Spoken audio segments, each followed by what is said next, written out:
O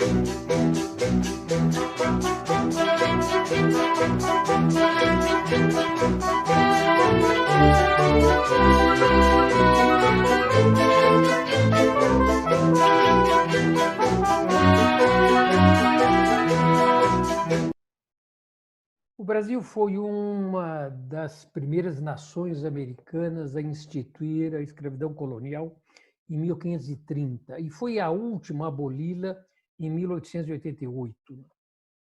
O escravismo dominou 2/3 de nosso passado. Não houve região do Brasil totalmente à margem da instituição. Apesar da superação do escravismo constituir o mais significativo fato histórico do passado brasileiro, atualmente, o 13 de maio constitui transcurso pouco celebrado e mesmo desvalorizado. No passado, a abolição já foi tida como uma data magna da história do Brasil, festejada com destaque. Nos últimos anos, devido às críticas radicais ao 13 de maio, da imensa maioria dos ativistas do movimento negro organizado, a abolição tem sido objeto de desqualificação histórica e simbólica. O caráter transigente e pacífico do brasileiro foi o mito fundador oficial de nossa nacionalidade. A abolição da escravatura foi apresentada como prova da pretensa cordialidade brasileira. No exterior, o fim da instituição motivou lutas fratricidas terríveis. No Haiti, em 1804, a abolição ensejou violentíssima guerra social. Nos Estados Unidos, a Guerra da Secessão, né, causou mais de 500 mil mortos. No Brasil, se afirma, a transição do trabalho escravizado ao livre teria ocorrido sem violência devido à nossa alma e a instituições brasileiras transigentes. Nesse cenário que se apresenta, refugiria a figura de Isabela Redentora, né? Ela, apiedada dos negros e despreocupada com a sorte da monarquia, teria assinado com pena de ouro o diploma que pôs fim ao cativeiro. Isso com o apoio do seu pai, o imperador. Portanto, com o fim da instituição medonha, teria começado a construção de sociedade fraterna. Desde então, não haveria mais barreiras intransponíveis de classe entre ricos e pobres, ou de cor entre brancos e não brancos. Na verdade, Gilberto Freire se consagrou propondo que a magnanimidade do brasileiro nascera da refundação do mundo ocidental aqui nos trópicos, através da instituição de escravidão patriarcal, instituição que irmanou europeus, americanos e africanos, saltando as barreiras de raça, credo e classe.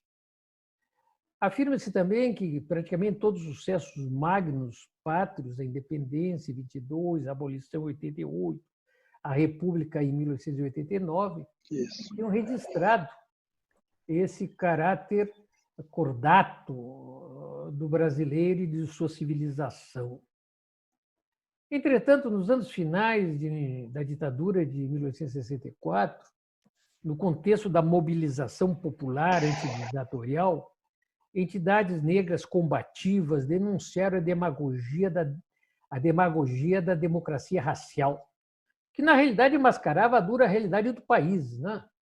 Aquelas mobilizações trincaram a retórica laudatória sobre 1888, sobre a escravidão proposta como feliz e sobre o proposto caráter fraterno da sociedade brasileira. Aquelas mobilizações apontaram a realidade onde grande parte do povo negro constituía uma das parcelas mais sofridas da população e de uma população fortemente explorada. Mostraram que se tratava de uma sociedade onde a pele escura dificultava a conquista do trabalho e facilitava o acesso à prisão e mesmo ao necrotério. Já nos anos 1960, 50, 60, aquelas apologias haviam sido refutadas por estudiosos rigorosos, como Florestan Fernandes, Octaviani, Fernando Henrique Cardoso. Eles registraram a violência do escravismo e as suas sequelas para a sociedade atual, não apenas para a população afrodescendente.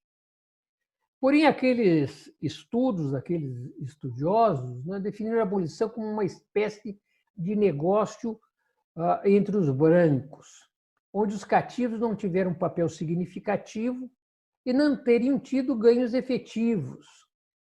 Na realidade, esses trabalhos construíram a base pretensamente científica da refutação de 1888 pelo movimento organizado nos anos 1980.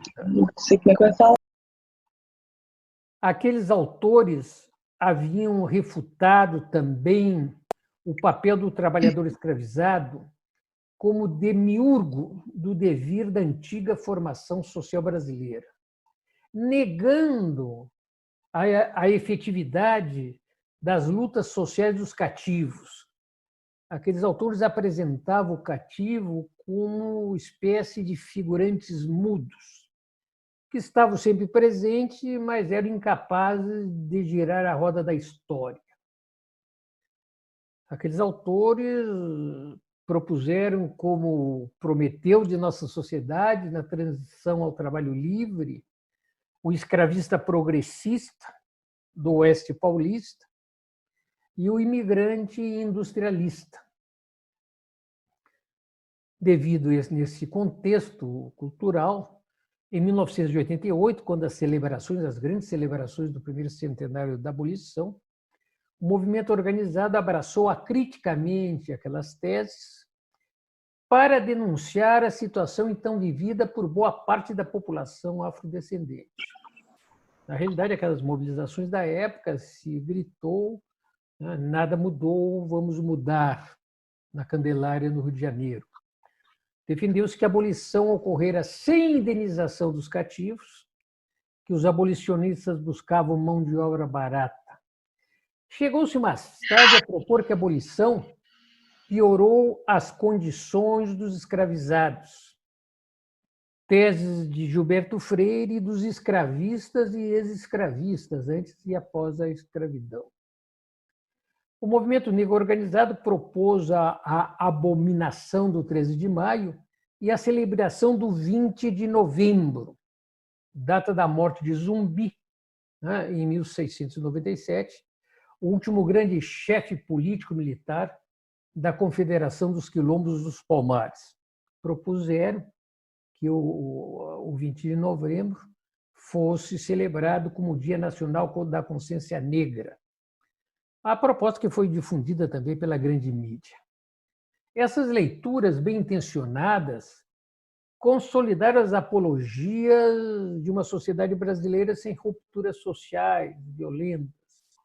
Os ideólogos das classes dominantes haviam se desdobrado desde sempre para escamotear a abolição como resultado do esforço dos trabalhadores escravizados, aliados aos abolicionistas radicalizados. Eles representavam a escravidão como ato magnânimo imperial. Na realidade, aquela rejeição e atual rejeição da abolição contribuíram e contribui para o esquecimento do sentido seminal do mais importante acontecimento do passado brasileiro, a Revolução Abolicionista de 1887, que se consagra em 88.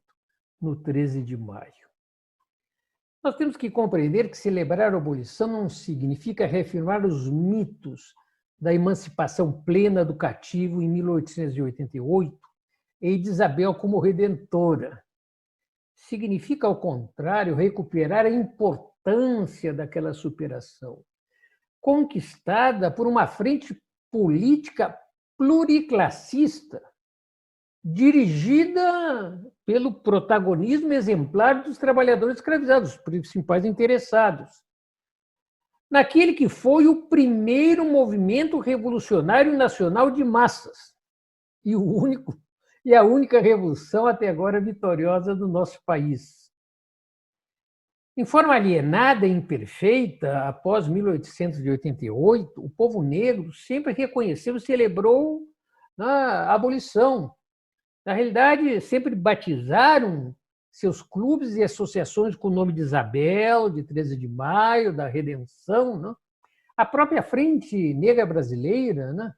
31 a 37, o primeiro, se não me engano, movimento político nacional negro, que tinha o lema Deus, Pátria, Raça e Família, lutava pela restauração da monarquia, né? Devido a essa alienação, essa visão do passado. Na realidade, nesses últimos anos, aquela consciência da importância da abolição tem se diluído devido ao proselitismo anti-abolição, o que causa uma grave perda da memória histórica objetiva dos trabalhadores, com destaque para os afrodescendentes. Uma memória difusa que é substituída hoje por uma frágil tradição inventada por cientistas sociais, no geral, mas nem sempre bem intencionados. Essas propostas, né, do fracasso da abolição, da traição da abolição, foram abraçadas sem reflexão pela esquerda marxista, como é tradicional. Só dois exemplos. No início de 1980, Mariano Pereira dos Santos, né, um ex-cativo centenário entrevistado, né, que vivera depois de 1888 na miséria, né, ao se referir à abolição, ele diz que depois dela o povo negro vivera na glória. Maria Chatinha, também uma ex-cativa centenária, ela descrevia arrebatado o momento em que em sua fazenda gritaram a libertação. Na realidade, em 13 de maio de 1888, mostra toda a documentação histórica, na cidade Campos, né, os tambores e atabaques, né, festejaram frenéticos, né, ferindo os tímpanos dos negreiros renitentes. Né. A visão do 13 de maio, né, pelo povo negro, né, como concessão da princesa, constitui uma cristalização alienada na memória popular de acontecimentos revolucionários, né, que os cativos foram responsáveis. Acontecimento que as classes dominantes sempre procuraram afogar no esquecimento. Não há sentido em antepor Palmares, em 1695, a abolição em 1888. Mesmo historicamente, o sentido do 13 de maio é superior. A luminar epopeia palmarina, né, restrita ao sul da antiga capitania de Pernambuco, jamais propôs e não podia propor o fim da escravidão como um todo. E a Confederação dos Palmares resistiu por décadas, iluminou nossa história, mas foi derrotada.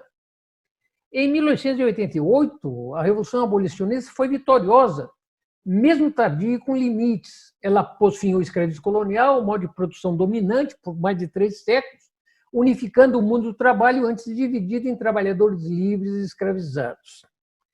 Desconhecer o sentido revolucionário de 1888 é olvidar a contradição essencial que regeu por mais de 300 anos a história do Brasil, opondo escravizados e escravizadores.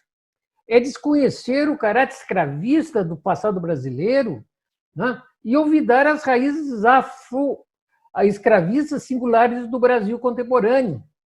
É esquecer que, em um sentido sociológico, mais do que racial, nossa população descende de escravizados e escravizadores.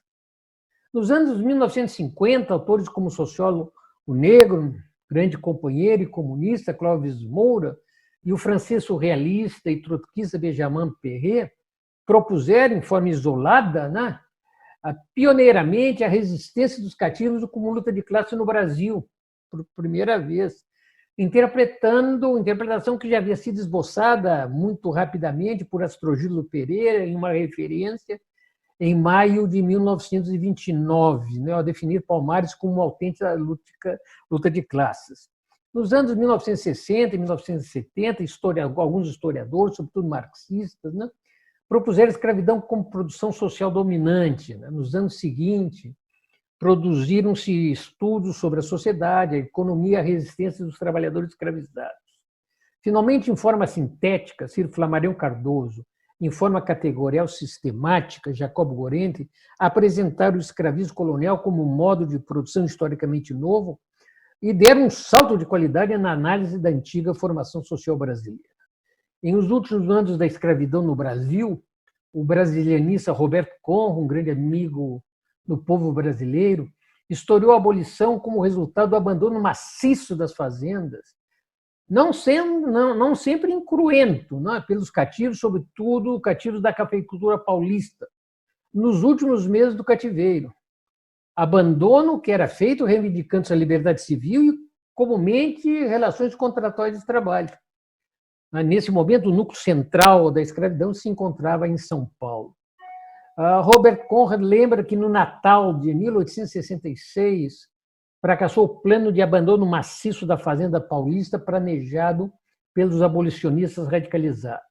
Porém, na semana seguinte, os cativos começaram a fugir, cada vez mais numerosos, para as cidades, ou começaram a se empregar em outras fazendas que já não tinham mais cativos. O movimento foi maciço, sobretudo em São Paulo, centro do escravismo, como nós vimos. Nesse contexto, o bloco social escravista se dividiu, os cafeicultores paulistas mais ricos optaram com os dinheiros públicos, financiar a vinda de imigrantes. Os escravistas cariocas, com terras cansadas, propuseram e não receberam a indenização pelos cativos. Na realidade, com a da destruição da ordem escravista e a transição ao trabalho livre, materializava a única revolução social até hoje conhecida pelo Brasil. Não foi uma revolução socialista, foi uma revolução. Como a transição do feudalismo ao capitalismo, não foi também uma revolução socialista. Né? A abolição deu-se em contexto de duros confrontos, mesmo armados, entre cativos e abolicionistas radicalizados de um lado, e o Estado escravista, exército e polícia do outro. Né? Tensão que terminou resultando na vitória de 1888. E nós temos que compreender que o movimento, que o abolicionismo propunha a democratização, não apenas o fim da escravidão, democratização da sociedade com distribuição de terra entre os cativos e brasileiros pobres. Naquele momento, as relações escravistas de produção já emperravam a expansão da área plantada e da produtividade cafeicultora. Com o fim da escravidão, centenas de milhares de italianos, atraídos pelos altos salários, promessa de altos salários e o sonho da terra, chegaram ao país, contribuindo para a formação do Exército Rural de Reserva, né?